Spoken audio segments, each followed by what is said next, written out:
Le grand direct des médias sur Europe 1. La télé et tout le tintouin. Mathilde Tintouin qui, comme chaque jour, chaque soir, a regardé la télé. Et le lendemain matin, elle vient nous raconter ce qu'elle a regardé. Alors hier soir, c'était quoi? Eh ben, je voulais regarder Esprit criminel comme tout le monde, mais une fois de plus. Eh ben, j'ai pas pu. Il y a un jour, il va falloir arrêter de me frapper. Je vais le dire à mon père ça se termine Emmanuel. demain, vous inquiétez pas. D'accord, il serait temps. Alors, secret d'histoire. Secret d'histoire sur J'avais France 2, mais oui. pas regardé, c'est ça. jamais. C'est un aveu, je vous le dis Eh ben aujourd'hui. Je n'avais jamais regardé, tout le monde fallait. est fan. Et moi, j'ai eu un doc d'histoire en 92, alors je m'étais dit que c'était pas la peine. Bref, du coup, quelle ne fut pas ma surprise hier de voir Stéphane Bern totalement exalté parler à la caméra, s'avancer vers elle comme ça. J'ai presque eu peur. Et puis alors, quand j'ai vu un monsieur déguisé en Louis XIV, alors là, je suis quasiment sortie de chez moi en courant. Mais bon, fallait bien que je travaille. Non mais c'est vrai, c'est un petit peu flippant au début quand même, les reconstitutions historiques. Il fallait oser. Néanmoins, je vous le concède, une fois l'effet de surprise passé, c'est un peu plus vivant. Alors, de quoi s'agissait-il hier soir, même si on l'a déjà évoqué tout à l'heure? Alors, d'une dame tout à fait réjouissante. Ouais. Je vais pas vous refaire sa bio, fallait regarder l'émission, mais en gros, la princesse Palatine, qui était donc une espèce de laidron, qui avait épousé le frère de Louis XIV, qui lui était une folle tordue.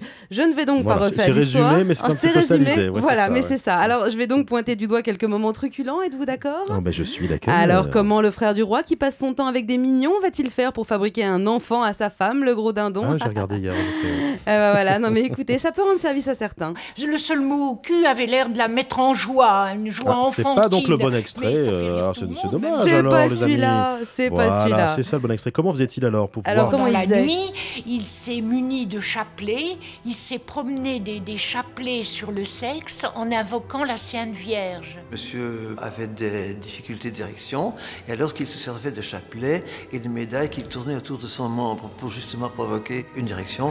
Mais Voilà, un enfin petit des garrot, chapelets. donc, une sorte Mais de garrot, pourquoi c'est n'y a... ça. Non, non, il se caressait comme ça. Pourquoi on n'y avait pas d'accord. pensé plus tôt?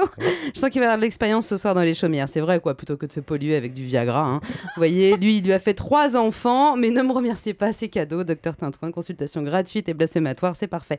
À ce propos, j'ai appris que la Palatine détestait les médecins et préférait les apothicaires qui lui prescrivaient d'excellents lavements. Voulez-vous qu'on en parle? Bon, ça va aller, non, il est 11h57, Non. c'est bon.